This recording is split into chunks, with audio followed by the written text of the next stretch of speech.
I wasn't going to write out all of this. I mean, every freedman's got a story.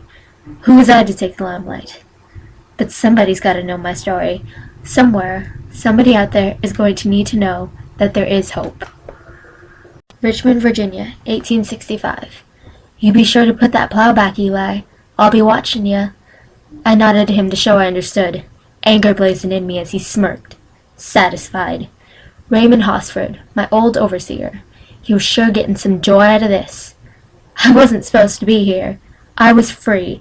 I wasn't a slave anymore. I had just as many rights as anyone else, and that new amendment passed was supposed to show that. The 14th Amendment proved that. But I was back here. I needed to make a living. So here I was, sharecropping with my old master, with Mr. Hosford breathing down my neck like an Arkansas toothpick. Ray, you leave Mr. James alone. He's done not a thing wrong. I smile as I hear Miss Alice's voice.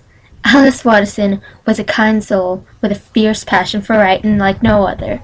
Shame it was overshadowed by her father's success. You see, Mr. Watterson was a writer. He had built an entire business to publish newspapers, and now runs Daily Richmond Examiner. Mr. Watterson always searches for the news around town. Never had time for Alice. Never got to see her grow up. Selfish as it may be, though, I was happy he never did. Mama had to raise Alice and me, so we got pretty close. Sometimes I like to think I'm the reason she's an abolitionist. She has no business anymore, though. The 14th Amendment was passed. Slaves were free. We were still poor, though. We had to make a living. I made mine here at my old master's land. Due to Alice's insistence, he gave me the best deal for sharecropping. The thing with sharecropping, it was all a scam. You never got anywhere. You were making so little and you needed so much, you could never get anywhere. And when Mr. Watterson came with this deal that left room for some money, I had to take it. I was awoken to the sound of footsteps. I knew Raymond's footsteps anywhere.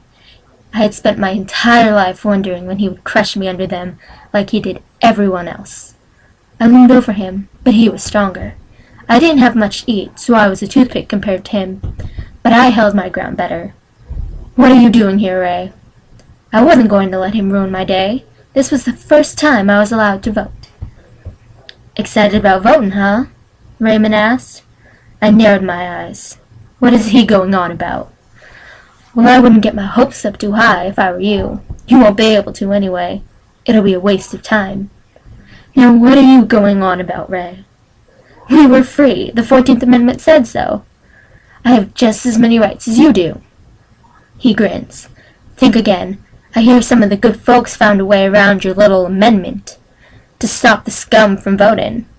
Thinking about calling it the Black Codes. Nonsense, Ray. It's law. I wasn't going to believe this. We found a way around it. Have a good day, Eli. He spat out my name like it pained him to say it, like I was dirt stuck in his lungs.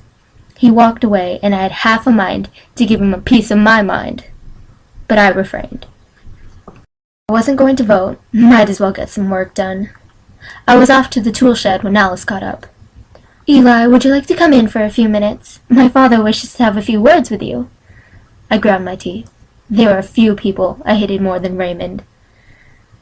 And Mr. Watterson was one of them. It was his fault I was here. It was his fault I knew Ray. He started it all. I regret my decisions heavily, Eli, and due to the persuasion of Miss Alice, I understand what I did was wrong, and I had no right to own a person. Now I've watched you and Alice grow up. I scoffed. He gave me a confused look before continuing. As you know, I run the Daily Richmond Examiner, and you do have some really great work, and I'd like to give you your own column. You've been through a lot, Eli. Let me repay you with this. I was beyond angry. So this was all I got for being a slave to a man? A few extra bucks?